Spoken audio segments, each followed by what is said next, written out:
بسم الله الرحمن الرحيم.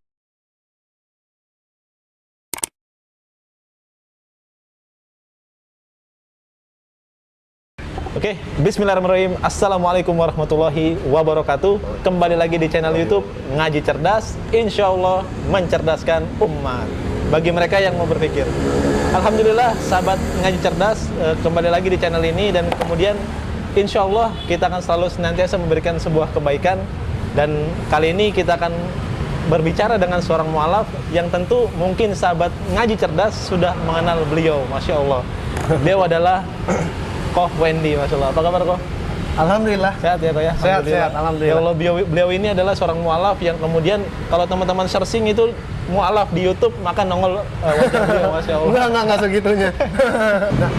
Nah, kali ini kita akan berdiskusi sama Koh Wendy. Insya Allah akan ada inspiratif buat teman-teman semua. Tapi sebelum itu, sebelum kita lanjut ke videonya, bagi teman-teman sahabat Ngaji Cerdas yang belum mensubscribe channel ini, silakan untuk subscribe, like, dan komen, dan kemudian aktifkan notifikasinya agar kemudian tidak tertinggal video-video dari Ngaji Cerdas. Masya Allah. Nah, langsung saja ke Koh Wendy, insya Allah. Koh, apa kabar, Koh? Alhamdulillah, baik. Ya, salaman lagi, Koh. Alhamdulillah. Gimana, Koh? Corona ini, Koh, lancar semua usaha, Koh? Kalau usaha sih, alhamdulillah ya masih bisa Lancar, ini ya? lah. Kesibukannya keseharian apa nih, Koh? Sebenarnya itu saya kerja gitu. Ada kerja. Saya kerja di kantoran. Kalau untuk usaha itu lebih ke sampingan gitu. Oh, sampingan. Alhamdulillah. Mengisi waktu luang di Sabtu dan Minggu lah. Masya Allah, berkahnya banyak, Koh, ya? Alhamdulillah. Amin, mudah-mudahan. Alhamdulillah, ya Allah. Kok, Koko ini kan mualaf ya, Koh ya? Dan Koko dari etnis apa nih, Kok? Sorry kalau saya boleh nanya, tuh. Etnis. Saya etnis Tionghoa. Tionghoa ya? Mantesan mata kita sama, Kok. Alhamdulillah. Cuman bedanya antum putih, saya hitam. Alhamdulillah. Aman, Masya Allah. Nah, Kok, dari mualaf ini, Kok, Koko itu kira-kira sudah berapa lama menjadi seorang mualaf, Kok? Kurang lebih seharusnya 6 jalan ke 7 ya, kurang lebih. Karena saya agak lupa-lupa ingat. Lupa ingat gitu ya? Cuma gabung di Mualaf Center Indonesia, saya syahadat kembali itu di 2018. Masya Allah. Itu syahadat ulang. Karena sebelumnya... Gimana tuh? Seru nih kayaknya. Saya syahadat. Setelah selesai syahadat, ini sebelumnya saya kenalin juga nih, yang syahadatin itu udah seperti ayah angkat saya. Itu namanya Pak Andi Maulana. Masya Allah. Ada di YouTube tuh, Kok? Dia nggak ada. Oh, nggak ada. Kebetulan dia pensiunan letkol apa kolonel gitu. Di Brimob. Masya Allah. Dia yang ngurusin masalah narkoba di Pontianak. Alhamdulillah. Nah, dia yang syahadatkan saya karena saya sudah nyerah lah. Udahlah, gua harus milih Islam nih karena jujur aja saya masuk Islam juga terpaksa kan awalnya. Awalnya terpaksa. Awalnya terpaksa gitu. Nanti terpaksanya kenapa? Ntar deh. Nanti kita baca nanti. Nah, ketika saya syahadat dengan beliau, saya yang penting yang saya tahu, sholat saya sholat. Orang puasa saya puasa. Orang lebaran saya lebaran. Udah selesai di situ tok. Tidak mendalami lagi apa itu Islam. Gitu. Karena saya merasa udahlah, gue udah pelajarin Islam, udah ya Islam ya begini. Ternyata Islam itu sangat luas. Ada tentang ini, fikih ini, tentang syariat seperti ini gitu. Nah, itu yang membuat saya kembali ketika saya udah di Jakarta ini, saya ketemu dengan Mualaf Center, saya mulai belajar pelan-pelan. Ya sambil sharing-sharing kepada teman-teman di lapas-lapas dulu ya, itu dengan Pak Yunan berdua gitu. Sharing, nanya-nanya keadaan aktivitas di lapas seperti apa, dan kebanyakan yang murtad itu di lapas hampir 3 orang per hari ya. Masya Allah. Itu di lapas gimana bisa masuk, Kok? Ceritanya, Kok? Saya bukan masuk ke lapas itu bukan saya ada kasus ya. Tapi masuk ke lapas itu ngikut Pak Yunan sambil belajar dari beliau. Dan juga saya sharing di sana. Iya. Saya juga sharing di sana gitu. Menyemangati teman-teman yang di lapas gitu, sebagai relawan lah. Masya Allah, Masya Allah. Nah, Kok, agama Koko, mohon maaf, ke yang dulu apa, Kok? Nasrani. Nasrani ya? Tapi kalau mau lebih panjang kayaknya nggak usah ya, karena kalau mau disebut mungkin ada 5 agama. Oh iya, nggak usah lah. Nggak penting juga ya. Kenapa tuh, Kok meninggalkan agama Koko yang dulu, alasannya, Kok? Tapi begini ya, saya garis bawahi dulu, sebelum saya masuk ke Islam, saya sempat tidak mengenal itu Tuhan. Saya tidak mempercayai Tuhan ateis lagi. ya? Karena sebelumnya saya di Nasrani kan. Gimana ya? Ada beberapa yang menurut saya ini seharusnya nggak seperti ini gitu loh. Iya. Dan ketika saya bertanya kepada yang lebih paham daripada saya nggak mau nyebut saya nanya ke siapa ya. Nanti jatuhnya malah nggak enak gitu. Betul, jangan. Nah, ketika saya tanyakan kepada mereka, mereka tidak memberikan jawaban yang memuaskan gitu. Dan akhirnya, udahlah, ini mah kayak Tuhan nggak ada kayaknya gitu. Cina itu kan biasanya nih antara untung dan rugi. Iya benar. Nah, kebetulan yang gue cari ini tentang surga. Surga dan neraka. Ketika surganya sudah tidak benar, apalagi nerakanya, dan pasti maju ke pertanyaan berikutnya, Tuhannya real apa enggak? Betul. Nah, seperti itu kan kalau kita menanyakan tentang ini. Saya agak gimana perfeksionis tentang agama gitu. Karena ya meskipun gimana pun ya namanya kita takut dengan neraka, ya kita harus cari surga dong. Nah, gua nggak ketemu surganya di sini gitu. Masya Allah. Ya Ya udah gua skip deh gitu. Nah, akhirnya gua pun kayaknya nggak ada deh yang namanya Tuhan gitu. Ateis ya? Ateis akhirnya. Nah, di situ mulailah kenakalan demi kenakalan. Oh, terjadi ya kok ya? Terjadi di situ. Jadi sempat ateis ya? Iya. Nah, bagaimana tuh kok ketika Koko kan udah ateis? Harusnya orang ateis itu biasanya kan apatis ya, bodoh amatan gitu terhadap apapun. Karena mereka bilang bahwa Tuhan itu nggak ada dan seterusnya. Dan gue hidup ya suka-suka gue dong gitu kan. Nah, kenapa sih kok bisa ketemu Islam? Apa awal mulanya nih kok? Nah, itu dia. Gua mengenal Islam itu karena terpaksa. Terpaksa dulu. Satu terpaksa, kedua kecelakaan. Kecelakaan. Iya, Gimana ini saya lebih suka nyebutnya kecelakaan karena begini. Saya ketika etis, saya menjadi orang yang nakal. Kenakalan saya cukup aku dan Tuhan yang tahu ya. Cukup saya dan Allah aja gitu. Betul. Ketika di masa nakalnya itu, ya namanya Cina agak rasis sedikit lah sama Islam gitu. Ya, guanya sih bukan Cinanya ya. Bukan Cinanya, guanya gitu. Personalnya. Karena mungkin pengaruh lingkungan tadi betul. Nah, di lingkungan saya yang seperti itu, akhirnya pun saya membenci Islam dengan bantuan beberapa teman ini untuk membenci Islam. Dan akhirnya timbullah mindset saya sangat membenci Islam. Wah, Dan akhirnya bagaimana cara saya untuk memfitnah Islam tapi dengan bukti. Kalau kata orang Islam kan harus ada dalilnya nih, lu membuktikan sesuatu gitu. Menuduh harus ada dalil. Menuduh itu lu mengharamkan sesuatu harus ada dalilnya. Dan dalilnya kuat apa enggak? Atau jangan-jangan kamu tidak mengerti dalil yang kamu sebut gitu. Nah, itu sering terjadi di zaman sekarang. Betul. Orang bilang, oh ini agamanya salah, dalilnya seperti ini. Padahal dalilnya dia nggak memahami. Nah, dari situ saya berpikir, bagaimana caranya saya harus mencari letak kesalahan Islam. Nah, sebentar, Masya Allah. Syukron, Mas. Iya, terima kasih ya, Masya Allah. Tahu aja gua haus. Lanjut, minum dulu. Alhamdulillah. Jadi, dan pada akhirnya saya pun mencari celah untuk menghina Islam. Menghina. Ini benar-benar tujuan saya untuk menghina Islam.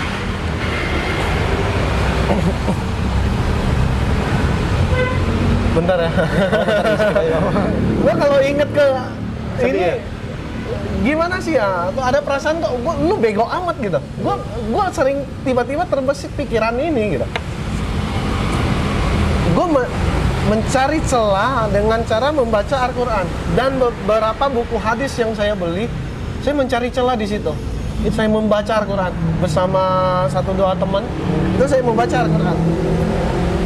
Hal yang paling pertama yang saya cari itu hal yang sudah pasti ini istilahnya kemungkinan persentase terbesar agal gol fitnahan saya bagaimana caranya menghina Islam dan memfitnah Islam agar orang Islam pun membenci Islam itu sendiri gitu. Nah, hal yang paling bisa kita lakukan, persentase paling besar itu adalah mencari yang dibenci sama orang Islam itu sendiri. Betul. Poligami. Menyerang poligami, ya. Apalagi kok? Rata-rata akurat di akurat Islam. Poligami, ya benar. Pasti ya gimana ya? Mungkin belum tahu ilmunya. Betul. Satu. Kedua, laki-laki juga ada yang tidak setuju, ada yang setuju. Dan saya masuk ke orang yang setuju dengan poligami untuk sekarang. Tapi insya Allah tidak berniat untuk berpoligami. Insya Allah. Insya Allah. Tergantung Tuhan. Tapi saya nggak berniat gitu. Ya kan kita nggak boleh istilahnya lebih hebat dari Allah. Betul. Lu bilang nggak mau, kalau Allah nunjuk lu kun fayakun. Jadi bisa, iya. kita nggak tahu gitu. Ada kejadian guru saya lagi nggak mau ujung-ujung nikah. Ini nikah. Dan akhirnya itu yang saya cari ya. Saya cari dalilnya. Saya cari bagaimana membuktikan. Nah, ini sebelumnya maaf ya, ini agak kasar gitu. Apa-apa.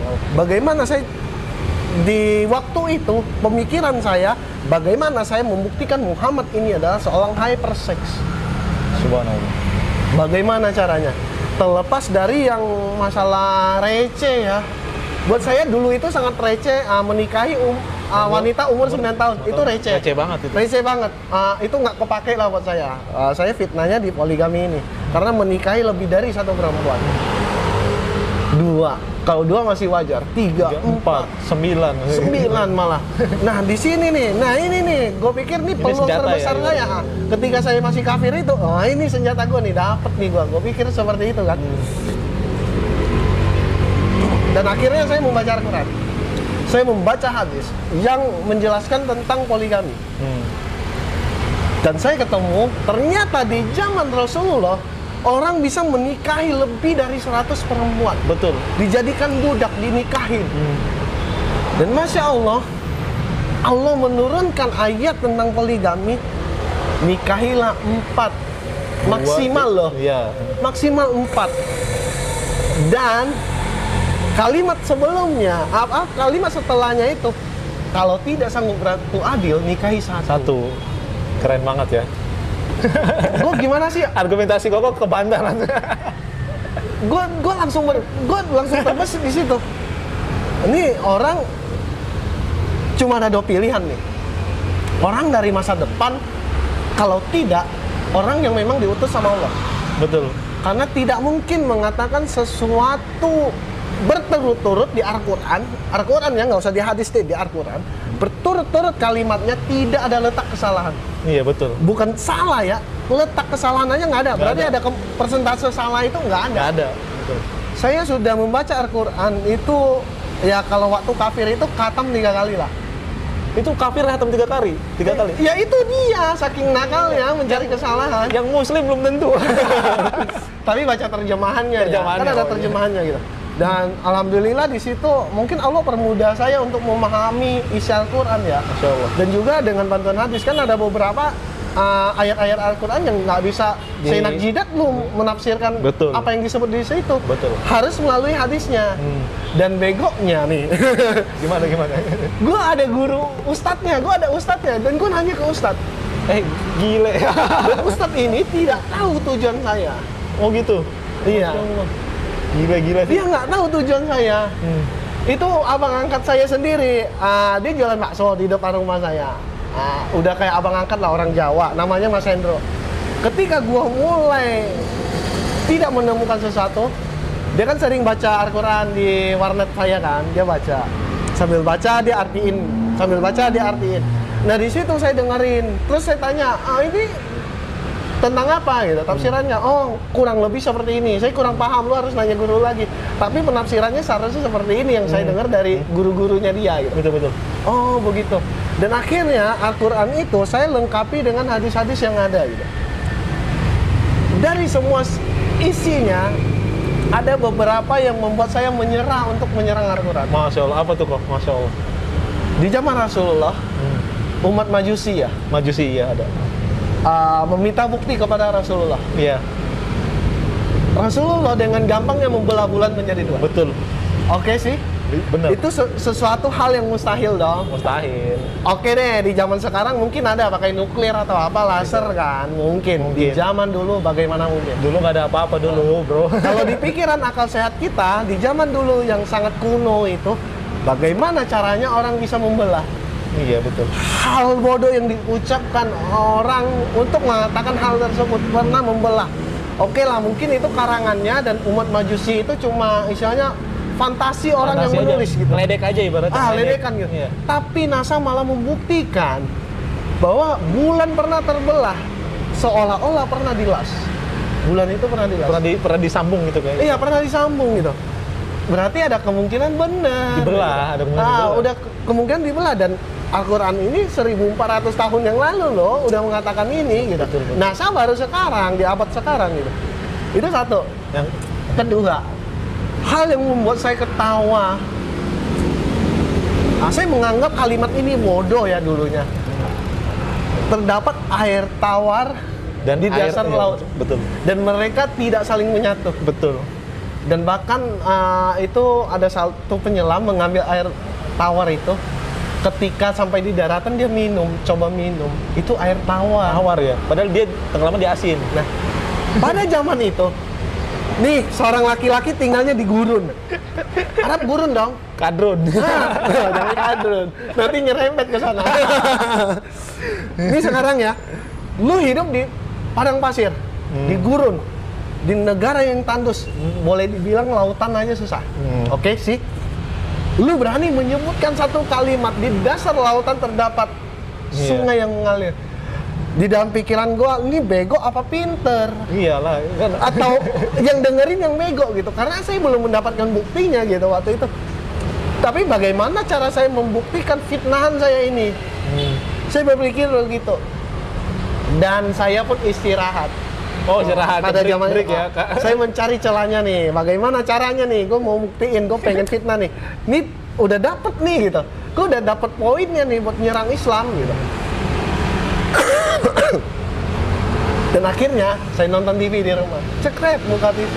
Trans 7 kan sering tuh. Iya ada. Nah, di Trans 7 nggak apa-apa ya sebut nama ya. Nah, di Trans 7 ini lagi ada on the spot begitu deh. Iya, yang iya. 7 keajaiban dunia gitu. Muncul itu. Gue buka on the spot lagi tayang dan dia muncul tentang pembahasan ini. Kampret, gue masih nggak berpikir Allah yang nunjukin ke saya. Gue nggak berpikir ke sana. Dan gue pikir kampret nih. Setan, gue ketemu lagi aja jawabannya. Baru mau gue serang tapi ada lagi. Iya, ada jawabannya. Udah gue coret. Ini nggak jadi. Soal laut lagi. Di dasar lautan terdapat api yang tidak bisa menghabiskan air laut tersebut, dan air laut tersebut tidak bisa memadamkan api tersebut. Iya, ada. Ada kan? Ada. Nah, bego nih orang. Nggak mungkin ini, nggak mungkin. Lu celupin aja api ke dalam air. Pasti mati. Teknologinya secanggih apapun mati. Tapi orang ini berani nyebut kayak begini. Di dalam pikiran gua geli. Ini apa yang ngikutin ajarannya nggak mikir apa ya gua pikir. Iya, nggak masuk akal ya. Iya, nggak masuk akal kan. Gue iseng-iseng nih buka YouTube. Karena di rumah ada warnet dulunya ya. Gue iseng-iseng buka YouTube. www.youtube.com. Cekret. Tahu nggak muncul di beranda awalnya? Apa tuh? Ada orang Jepang lagi paluin larva di bawah laut. Oh iya ada, Masya Allah. Ada kan? Ada, Masya Allah. Itu muncul. Gile. Segini amat sih gue pikir. Dan di situ sekali lagi gue tidak berpikir Allah menunjukkan ke saya. Istilahnya masih belum terima ya, belum terima ya. Istilahnya gimana ya? Orang nunjukin nih loh Wen. Iya. Gue masih nggak percaya gitu. Iya. Wah, gue masih berpikir, aduh, fitnahan gue terbantah lagi, coret lagi. Cari lagi satu. Dan terakhir yang membuat saya menyerah. Di gurun nih, ceritanya dia tidak pernah menyeberangi lautan sekian lama. Betul. Gitu. Iya dong. Betul. Berarti ini nggak mungkin yang ngelakuin dong gitu. Dan timbul satu ayat, terdapat dua kurang lebih seperti ini ya, dua air laut yang berbeda warnanya dan tidak saling menyatu. Kurang lebih seperti itu yang gue tafsirkannya. Berarti laut A sama laut B tidak bisa bertemu nih, nggak bisa sinkros. Waduh, ini hal bodoh lagi yang gue temuin. Ini nggak mungkin nih dimantain karena gue tahu bener nih. Waktu zaman itu gue ngomongnya gini, gue ngomongnya, ini si Muhammad nggak pernah nih ke laut. Gue udah baca nih, dia nggak pernah ke laut. Nggak ada, dia historinya dia berjalan di atas laut. Bahkan gitu. Berenang aja nggak pernah. Berenang aja nggak pernah gitu. Dia selalu terjaga ketat di Madinah dan di Mekah gitu. Betul. Dan dia selalu sharingnya di dua tempat ini. Nih, kena lo, gue pikir. Kena lo. Udah gue cari, searching segala macam. Gue harus membuktikan kalau ini benar-benar salah gitu. Gue searching Google Map. Gue cari Lautan nih biru semua nih. Gue screenshot satu-satu layar komputernya yang tentang Google Map itu, gue screenshot satu-satu. Di tengah jalan. Ini loh, 2 laut nggak menyatu. Gue buka di YouTube, gue nyari. Ini kapal pesiar lewat nih. Pas gue play videonya, ini kapal pesiar lewat nih. Kalau hoax kan ya nggak segitunya lah, ada kapal pesiar yang lewat gitu. Ini 2 laut nih, nggak sama warnanya nih, nggak menyatu, ada garis begini lurus. Iya. Ini kapal pesiar lewat, Nggak berubah ya? nggak berubah. Masya Allah. Di situ gue mulai nyerah. Gue mulai paham, ini orang bukan sembarangan. Cuma ada 2 pilihan. Dia orang di masa depan yang kembali ke masa terdahulu, istilahnya ya boleh dibilang time travel lah. Dan di pikiran gue seperti itu. Dan kedua, ini orang memang utusan Allah. Betul. Pasti. Tapi di satu sisi gue munafik.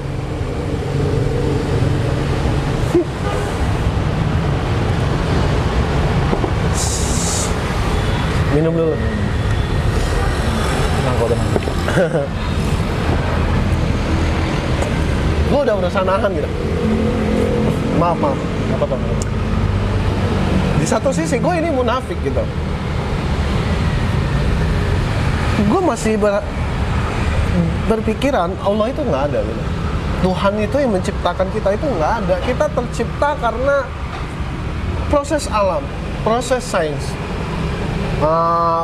Beriringnya evolusi di bumi, di tata surya, terciptalah kita. Iya. Aku selalu berpikir seperti itu. Tidak ada yang namanya Tuhan. Secara Dan gue masih kebetulan lah munafik. Gue masih munafik gitu. Gue tetap munafik.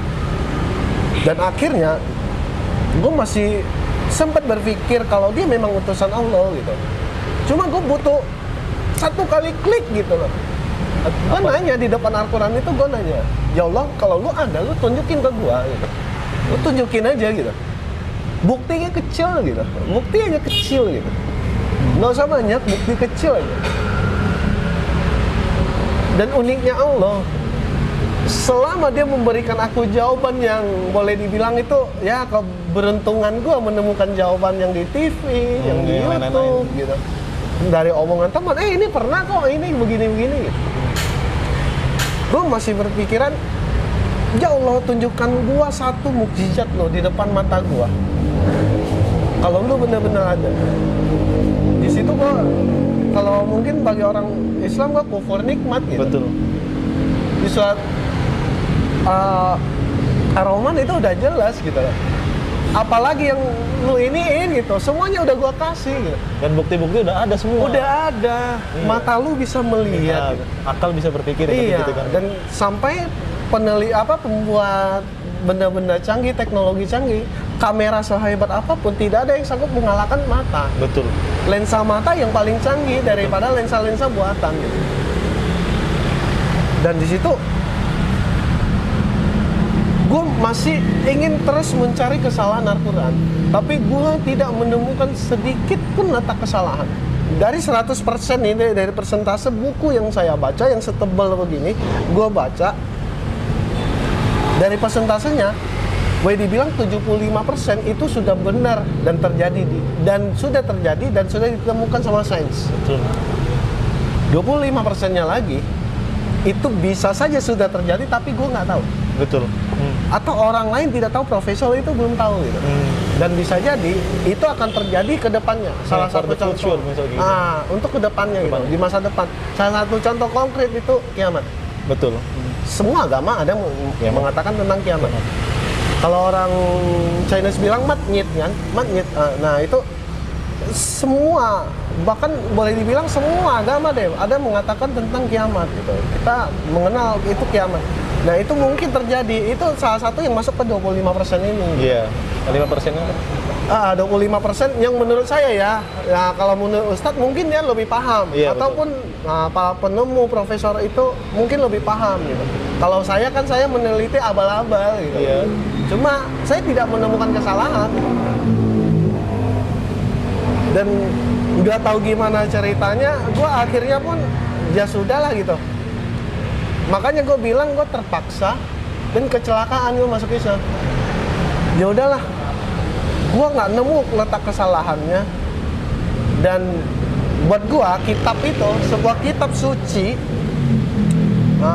Kita sebut Al-Quran aja ya, nggak usah yang lain. Kitab suci itu tidak boleh ada kesalahan. Betul. Kalau ada kesalahan berarti bukan ciptaan Tuhan. Betul. Itu satu kan. Itu syarat utamanya. Jika ada kesalahan berarti itu bukan kitab. Dan kitab itu tidak boleh ada kesalahan. Betul, harus. Sampai titik koma pun nggak boleh ada kesalahan gitu. Nah, Al-Quran ini satu-satunya kitab yang tidak ada kesalahannya. Boleh dibuktikan kok gitu. Sampai beberapa kali gue diskusi, gue kan bergerak di ini ya, jadi relawan di Mall of Center Indonesia gitu. Sering gue diskusi dengan teman yang kafir yang bertanya ke kita gitu. Dan akhirnya gue juga gimana sih ya, kalau diskusinya tiada henti, istilahnya nggak temu titik nolnya gitu. Ya udah, ini nggak akan habis, titik temunya ini nggak ada. Ya udah deh, lu baca Al-Quran, lu cari kesalahannya. Kalau ada, lu kasih ke gua. Kalau nggak ada, lu baca sampai habis. Dengan sendirinya, saya berharap orang akan seperti saya gitu. Lu bakalan nemuin apa itu Allah gitu. Nggak bisa dipaksakan. Ajaran agama itu nggak boleh dipaksain. Betul. Gitu. Tergantung lu mau nyari apa enggak. Karena Al-Quran ini satu-satunya kitab nih yang menulis kitab umat manusia. Hanya Al-Quran. Bukan kitab orang Islam, tapi kitab umat manusia.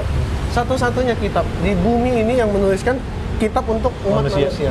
Berarti ada petunjuk dari Al-Quran untuk manusia itu sendiri. Nah di situ ini pilihan lu gitu.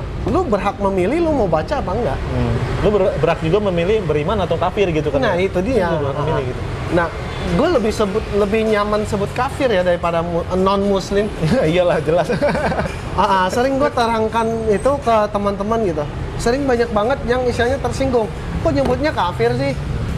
Kafir kan tidak bertuhan. Ketika gue teliti, ini pengambilan dari kitab Nasraniyah. Itu mungkin terjemahan bahasa Indonesianya itu menyebutkan kafir. Dan diartikan secara, gue nggak tahu gimana ceritanya tiba-tiba jelek ya. Jadi jelek. Ya. Nah, seharusnya kata kafir itu kita harus teliti dulu gitu loh. Kafir itu dari bahasa apa sih? Itu bahasa Arab loh gitu. Berarti yang punya terjemahannya ya orang Arab. Betul. Bukan dari kita. Iya. Kalaupun Al-Quran ada tulisan kafirnya, tetap kita tidak boleh mengambil dari istilahnya dari turunan itu. Kita harus cari tahu bagaimana kata kafir ini tercipta. Betul, ya. Dan bagaimana orang Arab menanggapi itu. Gitu ya. Kafir ini kan artinya tertutup, sedangkan non-muslim tidak. Muslim selamat. Buset, gue doain tidak mama selamat. Gue nggak selamat kan, gue nggak mau ya. Gue lebih suka sebut kalau lagi ngobrol sama mama nih, lihat video call, gue sering ngomongnya mama kan masih kafir gitu. Oh, masih enjoy ya, santai enjoy, ya. Santai ketika orang sudah paham kenapa saya menyebut kafir. Nah, cuma kesalahan orang lain, gue nggak mau nyebut oknumnya gitu. Oknum ini pasti mengatakan, kafir lu. Nah, itu yang salah. Iya, yang terlalu menjelekkan. Itu mengintimidasi, itu nggak boleh gitu. Nah, sebutan kafir ini yang lebih baik itu ketika kita ya head to head. Kita head to head lah, face to face gitu, ngobrol berdua. Nah, kita jelasin pelan-pelan. Kata kafir ini sebenarnya bagus gitu. Cuma disalahartikan, melenceng jauh gitu. Masya Allah, keren banget ya tadi ya. Sahabat Cerdas, saya rasa Masya Allah kita dapat banyak inspirasi dari Ko Wendy, Insya Allah. Dan Insya Allah kita akan berdiskusi lagi sama Ko Wendy tentunya di video selanjutnya Insya Allah. Karena waktunya kameranya sudah mau 30 menit gitu kan ya. Nanti kita akan bahas di part 2. Saksikan terus ya sahabat Cerdas. Assalamualaikum warahmatullahi wabarakatuh. Waalaikumsalam.